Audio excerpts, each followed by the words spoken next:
پہلا سوال ہے، ساتھی پوچھتے ہیں کہ شیخ محترم، اگر کسی مقصد کے لیے نماز استخارہ اگر پڑھنی ہے تو کتنی مرتبہ سنت ہے کہ کتنی مرتبہ پڑھی جائے گی؟ اور اسی میں دوسرا سوال یہ ہے کہ اگر ایک سے زیادہ کئی کام ہوں تو کیا سب کے لیے ایک ہی نماز استخارہ کافی ہوگی یا ہر کام کے لیے الگ الگ استخارہ کی نماز پڑھنی ہوگی؟ دیکھیے، دونوں مسئلے میں اصل یہ ہے کہ نماز استخارہ یا استخارہ ایک بار کرنا ہے، اصل یہ ہے۔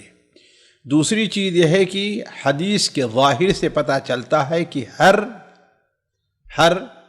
عمل کے لیے الگ سے نماز پڑھی جائے،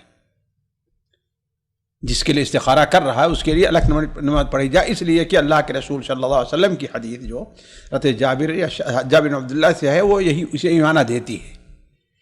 کوئی آدمی جب کسی کام کا ارادہ کرے تو 2 رکعت نماز پڑھے، ہے نا۔ لیکن اب یہاں ایک سوال یہ پیدا ہوتا ہے کہ کیا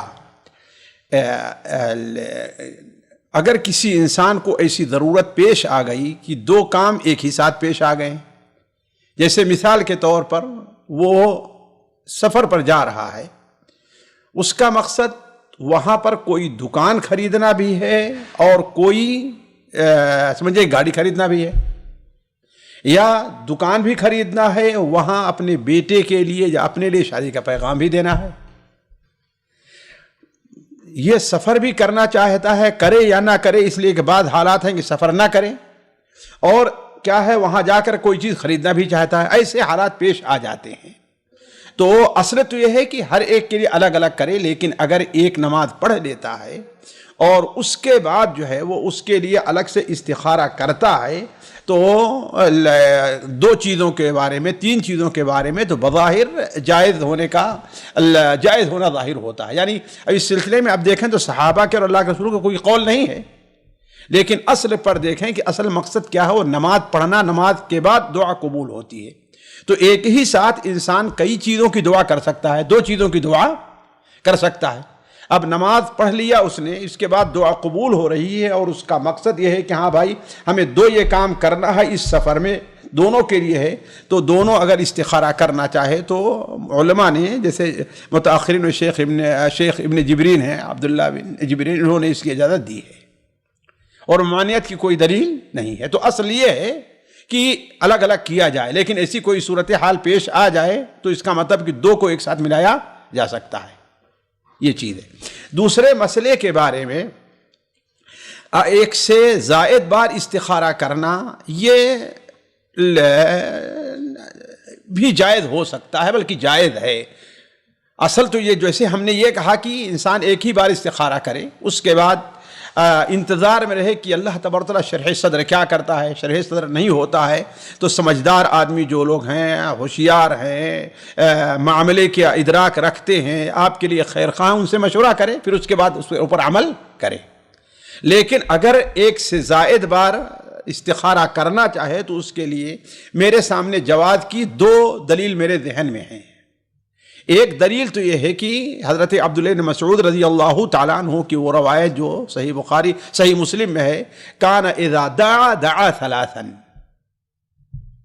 واذا سأل سأل 3۔ آپ صلی اللہ علیہ وسلم دعا کرتے تو 3 بار دعا کرتے، ہے کہ نہیں ہے؟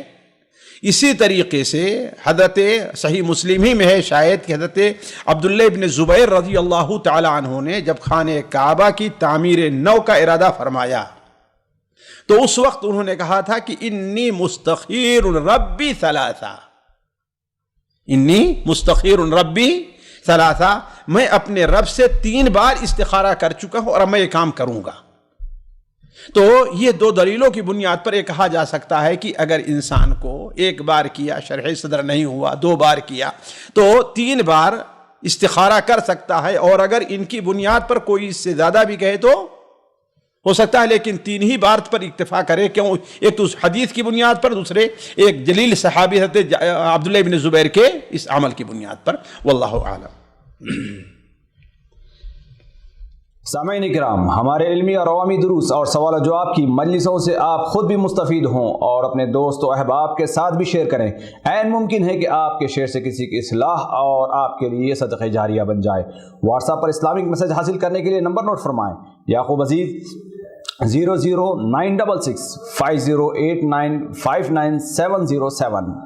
واٹس ایپ سوال جو آپ گروپ میں ایڈ ہونے کے لیے نمبر نوٹ فرمائیں: عبدالسلام عمری 0096650262762۔ نمبر بھیجتے ہوئے نام اور پتہ ضرور لکھیں۔ اسی طرح ہمارے یوٹیوب چینل اسلامی دعویٰ کو ضرور سبسکرائب کریں تاکہ ہماری ہر نئی اور اہم ویڈیو کی اطلاع آپ کو فوری حاصل ہو جائے۔ تمام دروس، مقالات اور سوال و جواب سیریز کے لیے ہماری مشہور ویب سائٹ www.islamidawah.com کا مشاہدہ کرتے رہیں۔ السلام علیکم ورحمۃ اللہ وبرکاتہ۔